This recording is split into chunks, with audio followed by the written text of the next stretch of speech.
I think it's about time that we address something that everybody's thinking about. When will the housing crash happen, and how will we know when it's about to happen? Now, it's important to note that throughout the history of financial markets, after a boom cycle always follows a bust cycle. And at some point in the future, there's gonna be another crash. So with that being said, let's discuss what's currently happening in the market, the chance of a real estate crash happening sometime soon, how bad this possible crash can be, and finally, what you can do today to start getting ahead of that curve. But before we get into it, if you can do me one giant favor and absolutely obliterate the like and the subscribe button, this will be the biggest thank you can give me if you like my content, as it helps the algorithm push it out to more people so I can help more people become wealthy. Now with that being said, let's get into it.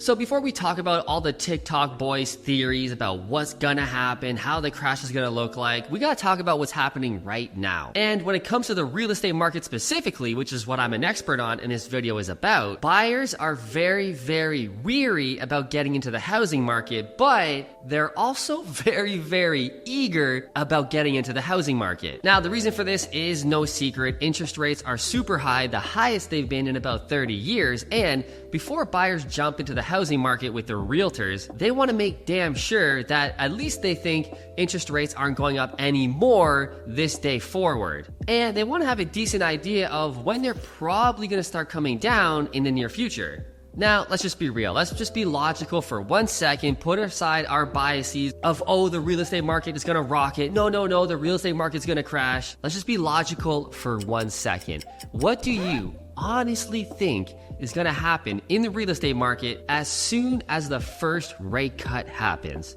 I mean, it's pretty obvious, and we got a little bit of taste of this in my local area of Southern Ontario, Canada, where in January the bond yields fell a lot and the news was pretty doomsday about Canada, our GDP, that we're reaching a recession, and it was really heavily based on, oh dude, the Bank of Canada is going to have to cut rates like in the next month or two. We saw an immediate spike up in the real estate market for January and February. Now that's tamed off a little bit, but it's still rolling because we know the Bank of Canada is just months away from cutting rates. Now the US Fed is a few months behind that, and we're not seeing this already spike in the real estate market, but we already got a little taste of that in the Canadian real estate market. So we know for an absolute fact what's gonna happen as soon as rates start to get cut. But that's not the whole story. We'll talk about a little more countering that side coming up. Now, I am a Canadian. A lot of you following my channel are Canadians. However, you guys all know I am now no longer investing in Canada after buying 150 properties.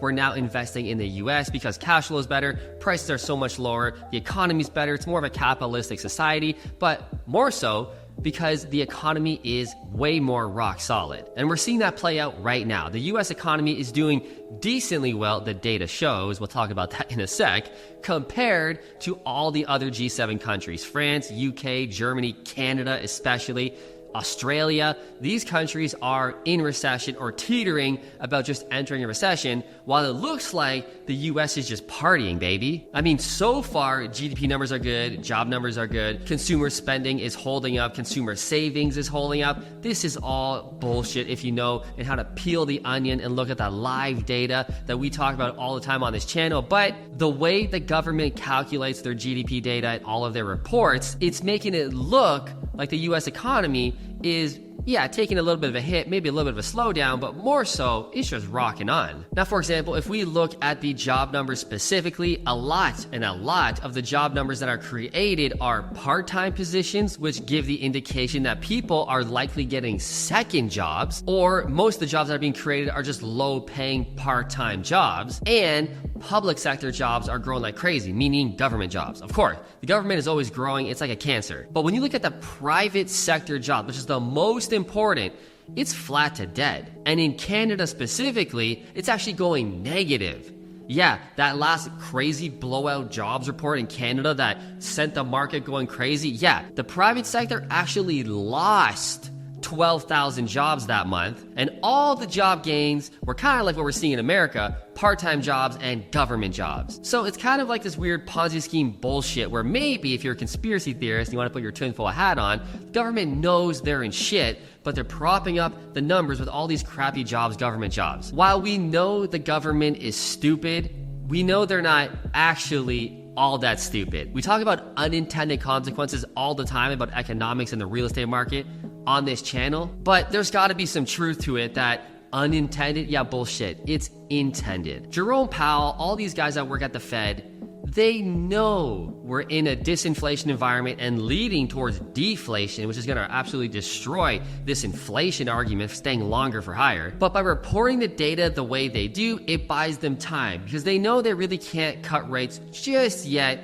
We're just at the end about beating inflation. If they cut rates now, at the time of filming this video in March, it's going to send the stock market and the real estate market back into euphoria, and we won't really kill that inflation monster. So they have to cause a little bit more pain before they can start cutting. All to say, if you look at the live data and the anecdotal surveys of the government asking businesses and people what they're spending on, how much they're saving, businesses and the consumer are pulling back. They're not going out for dinner as much. They're not going to the movie theater. Businesses aren't hiring people. In fact, they're probably staying flat, not hiring anybody, or laying off people, which we see that already from big companies like Facebook, Google, major banks, etc. We already know what's happening, but the government is making it look like, no, don't look over here. Look over here at these fugazi fake numbers that we can massage and make the CPI or job numbers look the way we want them to look. We know it's majority bullshit. But as a savvy, sophisticated investor, we understand that. We understand it's bullshit, but we still play in the matrix. We still play off of the Fed CPI reports, off the monetary policy reports. We play off of that and make strategic moves, even though we know it's horseshit. Now, here's the most likely scenario, is that the Fed is gonna overdo it. They're gonna overreact. They're gonna be late to the party. This is shown throughout history all the time. The Fed really never gets it right. They're always late. I mean, just look back a few years ago. They were so late on the run-up of inflation and taming it. They should have raised rates long ago. In 2021, they should have started raising rates, not 2022. That was a whole year of letting inflation run. We all saw the numbers, we all saw the data, but they were late to react. And there's no reason to believe that they're going to be late to cut coming forward, which will lead to a harder landing. Some sort of an economic recession, that is for sure. I mean, we can pray and hope for a soft landing. Maybe Papa Powell is gonna get it right, but probably not. We gotta bank on the side of caution that they're not gonna get it right. But that doesn't mean that we can't get it right. Now, for the real estate market specifically, we know that building has slowed or is non-existent. Especially in Canada, right now, building new homes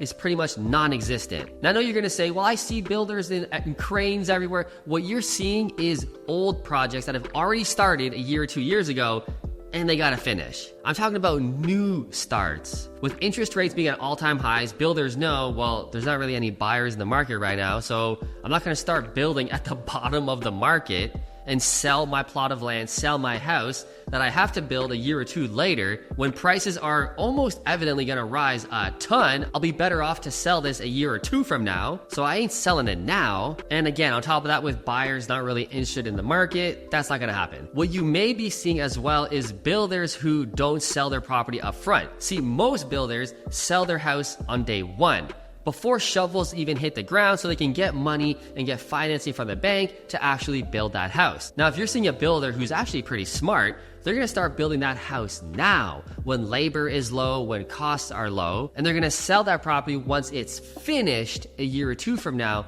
Nice brand new home in a nice quality area when the market is, again, almost evidently gonna be a lot higher than it is now. That would be a smart builder. So if you're seeing some single family homes being built in your neighborhood and you're like, Matt, I see builds happening right now all around me. What are you talking about? It might be the case of that builder has cash. They have money to build the house themselves, and they're gonna sell it later. Very few builders work on that business model, but a smart builder right now would definitely be doing that. I mean, it's a bit of a gamble for sure, because we don't know the future, what's gonna happen, but all signs are pointing to the market's gonna run. Which leads me to the conclusion of this video. How to prepare, how to get ahead of this curve. Well, first and foremost, if you were expecting some giant real estate crash in a quality city center, Dude, you missed it. That was a year ago. We've seen property prices stay flat for almost a year now, not really moving too much, maybe dropping $10,000, $20,000, nothing crazy. That's not a crash. But again,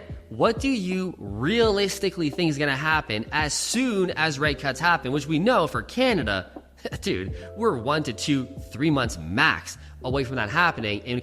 And when it comes to the Fed in the US, we're 4 to 5 months away max from that happening. Now, all the realtors in the area know this. Most sellers who pay attention to the news, and if they want to sell their house, they're probably paying attention to the markets, know what's coming. Everybody knows what's coming, and when the entire market knows what's coming, it usually does exactly what they're going to think. When it comes to real estate, when it comes to the stock market, not so much. But that's for another whole entire video. So what to do? If you're looking to buy a house for your primary residence for you to live in, dude, now would be a really great time to buy a good house in a good city. So if you're looking to live in Toronto, outside of Boston, outside of Chicago, Miami, Southwest Florida, all these major city centers, right now, it's probably a really good time to buy because we can get some deals. There's some motivation with some sellers. So now's a good time to lock in that price, especially if you intend to hold that property for at least 5 to 10 years, in which case you almost never lose when buying real estate in good quality cities like we talk about with a 5 to 10 year plan. Now, if you're an investor like me, oh my God, it's time to start doubling down, especially on your branding and your social media. Now, if you're a new viewer of mine, you guys don't know this, but I've raised over $60 million all from YouTube, literally doing these videos and on Instagram to buy 150 real estate deals with none of my own money. And why? Because I built a brand, because I teach, I talk about my authority. I've shown before and after projects. I've done several hundred videos teaching how to invest in real estate in my local area. And now I talk about general finance tips because my list is solid. I got all the partners I will ever need. So only recently have I been branching out, essentially trying to take over the finance world. But at the beginning, it was laser focused, just teaching on my niche, becoming an authority, people wanting to partner with me, because the reality is the majority of people are absolutely terrified to invest in real estate on their own. They want someone to help them. They want a buddy to push them off a cliff and actually make them invest. That's what people are desperately looking for. And that's what I teach in my course, Unlimited Cash, which you can get in the description below or check out the pinned comment below for all of my free guides. So that's what I'd be doing if I was a real estate investor right now, because everybody's scared. Not a lot of people are moving and putting their money out. They're still too baby. So might as well work on your brand right now, because when this shit starts to kick off, it's gonna kick off. And my last point, because you're probably thinking, well, if we're about to go into an economic recession, Matt, real estate must follow. If people lose their jobs, they can't buy homes, yada, yada, yada. Here's the thing. Almost never in modern history, when we have an economic recession, do we also have a real estate recession at the exact same time. That almost never happens. And with real estate dropping 25-30% in a lot of areas in America and Canada, a year ago, like I said, dude, that was the crash. That was it. That was a major pullback. You expect to have another 30, 40, 50% pullback when interest rates are just about to be cut any second? Now here's the point about the economic recession not leading always to a real estate recession. Actually, almost never. The reason is because the government is going to start slashing rates as soon as we start to enter a recession, and it's evident that we're leading towards deflation, which in the live data, we see that left, right, and center. Among commodities, oil, gas especially, we're in deflation mode. It's coming. And when it comes to job losses, entering the economic recession, businesses pulling back, not wanting to hire, and actually start firing people, yeah, that's going to happen. But the majority of people that get fired or lose their job, who are those people often losing their jobs? Almost all of them are generally lower paid people. People that are already in the lower middle class and the lower class. Those are the people that always get smacked the hardest in an economic recession. People in the middle class and the upper middle class especially tend to retain their jobs. Maybe they work a little less, maybe they have to get another job and make a little bit less, but they're still working. They're still able to keep a roof over their head almost unequivocally. So we have the middle class and the upper middle class keeping their jobs. They don't lose their jobs because they're specialized people, they're career-minded, they have a good resume, etc. They have experience. They're not just going to be sitting at home doing nothing. So interest rates going down, making housing more affordable, they're still working, they're still buying. See, the lower middle class and especially the lower class, they were never in the real estate market anyway. Those people almost all tend to be renters. So if the renters are getting smacked even harder, that's a shame, but they were never buying homes anyway. See, that's why in an economic recession, the real estate market doesn't necessarily take a major beating. Unless we have some crazy black swan event, some other crazy 2008 massive recession, which it doesn't look like that's going to happen at all. It just doesn't make logical sense why the real estate market is going to take another massive beating once we enter this economic recession. Anyway, guys, that's all my thoughts. That's what my experience in the market tells me for being an investor for the past 13 years, buying 150 houses, running employees, raising 60 million bucks. What I see is real estate market about to get tasty again. And it's gonna run probably for another 2, 3, 4 years. And maybe the next recession we have, that might be the 2008. But right now, I just don't see it. Anyway, guys, smash the like button, smash the subscribe button. I will see you in the next video.